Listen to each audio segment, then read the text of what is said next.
Ingat, ini rumus. Di saat kita ingin mengajak seseorang, harus memandang orang lain dengan pandangan merendahkan. Seorang guru kalau memandang murid dengan pandangan merendahkan, tidak akan mengirim ilmu. Kalau rumusnya didapat, rambu-rambunya didapat, belajar gampang. Baik, kemudian rambu-rambu bagi yang belajar.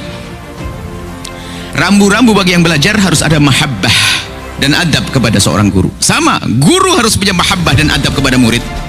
Guru punya adab kepada murid, bukan murid tok yang beradab kepada guru. Imam Ahmad itu kalau sama muridnya hormat banget. Kalau menegur tuh pelan-pelan, negurnya halus. Gurunya beradab sama murid. Guru beradab sama murid, muridnya harus beradab sama guru. Jadi kalau bagi murid, kalau kita menjadi murid, apa yang harus ada pada kita agar ilmu mudah kita dapat? Sederhana, harus ada mahabbah, ada cinta di hati kita kepada sang guru, dan ada adab. Mahabbah itu ditandai, apa? Kita sering mendoakan guru kita.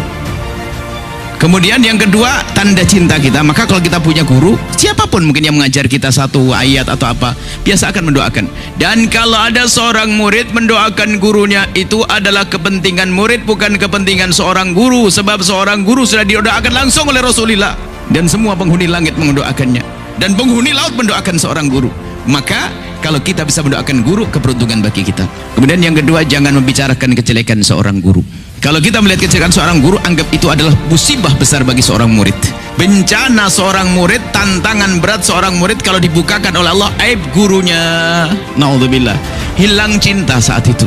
Makanya orang-orang dahulu itu kalau dibukakan aib gurunya itu menangis dosa, kekotoran hatinya langsung dikoreksi. Misalnya seorang murid lihat gurunya melakukan kesalahan dan menyalahkan gurunya, dia langsung mengatakan, ya Allah, kenapa kau tampakkan kekurangan guruku di mataku, takut aku kurang cinta ya Allah. Menangis ya. Sehingga mereka di saat mau belajar, lihat Syekh Hashim Asy'ari dalam kitab Adabul Alim wal Muta'allim, beliau menyebutkan salafuna, ulama dahulu itu kalau calon-calon waktu sebelum menjadi ulama, kalau mau belajar itu bersedekah. Setelah bersedekah itu berdoa, ya Allah, dengan sedekahku ini Allah, tutuplah kekurangan guruku agar tidak terlihat olehku. Makanya kalau ada murid mencari kesalahan guru, dijamin dia nggak akan dapat ilmu. Dan ingat, kalau kita mencari guru yang tidak pernah bersalah, sampai mati kita nggak punya guru. Akan tapi ketahuilah, nasib baik seorang murid adalah jika ditutup oleh Allah kekurangan gurunya. Kenapa? Agar semakin cinta. Lah kalau sudah murid punya bekal cinta, jangan bicarakan kejelekan guru, bicarakanlah kebaikan guru. Kalau kita sering membicarakan kebaikan seorang guru, maka ketahuilah teman kita yang mendengar pun ikut senang, akhirnya dia ikut.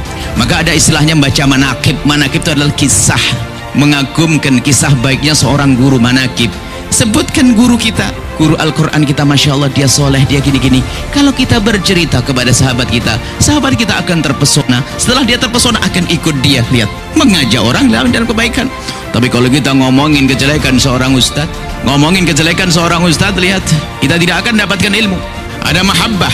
Maka kalau sudah orang mahabbah, adab tata krama itu, adab itu disesuaikan ya. Adab itu ya tata krama, kita mengerti, mendengar, patuh, sopan santun. Kalau seorang murid tidak punya adab dan tidak punya cinta kepada guru, biarpun yang mengajar seorang wali kutub, wali besar pun nggak akan bisa dapat ilmu.